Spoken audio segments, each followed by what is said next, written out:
দেখছেন কি রকম পার হাউস। আমরা এখন এসেছি চার প্রসেসিং কারখানায়। এই যে চা পাতা, এগুলো হচ্ছে চা পাতা, তাজা চা পাতা। এরকম হাউজে হাউজে প্লান্টে এই কত হাউস প্রসেসিং হচ্ছে চা।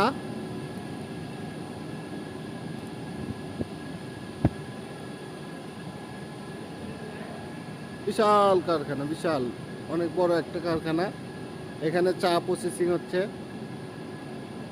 প্রথমে এরকম হাউজে রাখতে হয়,